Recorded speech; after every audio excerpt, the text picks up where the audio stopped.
எசேக்கியேல் அதிகாரம் 12. அகதியான இறைவாக்கினர் எசேக்கியேல். ஆண்டவரின் வாக்கு எனக்கு அருளப்பட்டது. மானிடா, கலகம் செய்யும் வீட்டாரிடையே நீ வாழ்கின்றாய். காண கண்கள் இருந்தும் அவர்கள் காண்பதில்லை, கேட்க செவிகள் இருந்தும் அவர்கள் கேட்பதில்லை.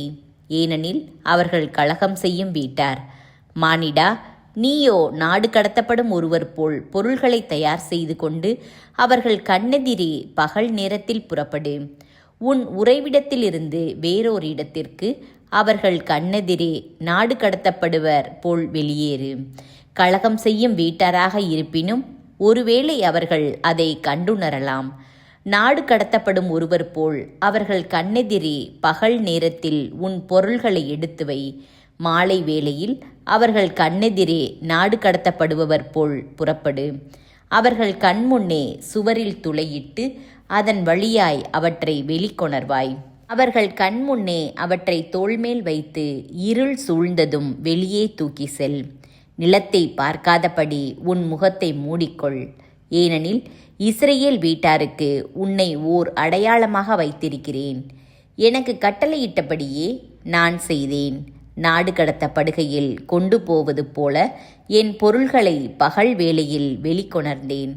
மாலையில் என் கைகளால் சுவரில் துளையிட்டேன்.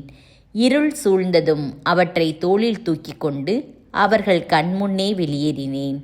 மாலையில் ஆண்டவரின் வாக்கு எனக்கு அருளப்பட்டது.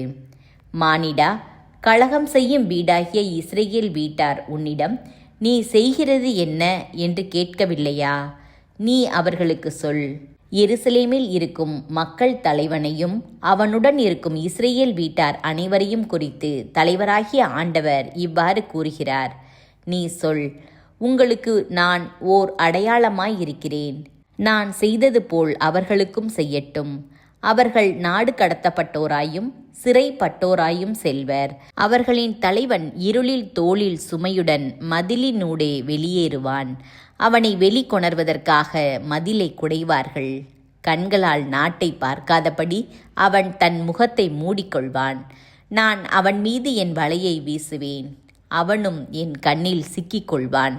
நான் அவனை கல்தேயர் நாடாகிய பாபிலோனுக்கு கொண்டு வருவேன். அந்த நாட்டை பார்க்காமலேயே அவன் அங்கு செத்துப்போவான்.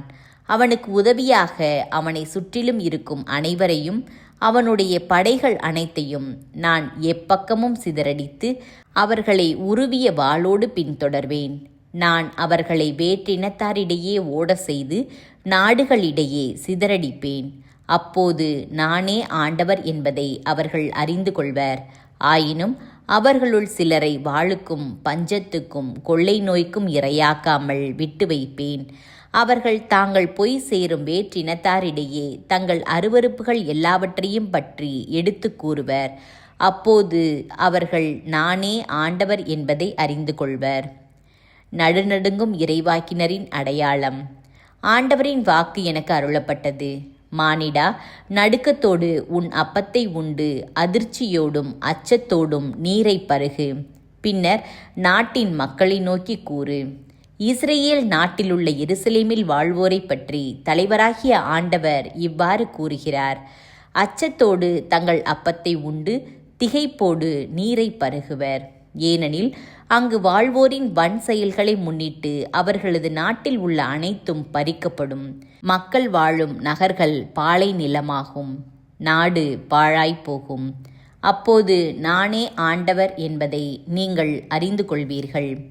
ஏற்புடைய பழமொழியும் எடுபடாத பேச்சும். ஆண்டவரின் வாக்கு எனக்கு அருளப்பட்டது. மானிடா, இஸ்ரேல் நாட்டில் உங்களிடையே பழகி வரும் பழமொழி என்ன? நாள்கள் கடந்து கொண்டே செல்கின்றன, காட்சியோ பலிப்பதில்லை என்கிறார்கள்.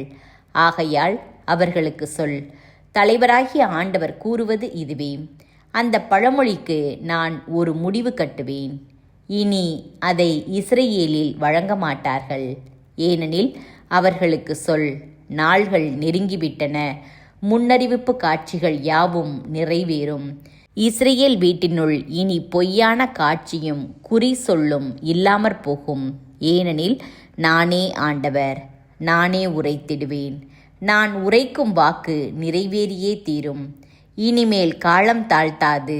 கலகம் செய்யும் வீட்டாரே, நானே உரைத்திடுவேன், அவ்வாக்கை நானே நிறைவேற்றுவேன் என்கிறார் தலைவராகிய ஆண்டவர்.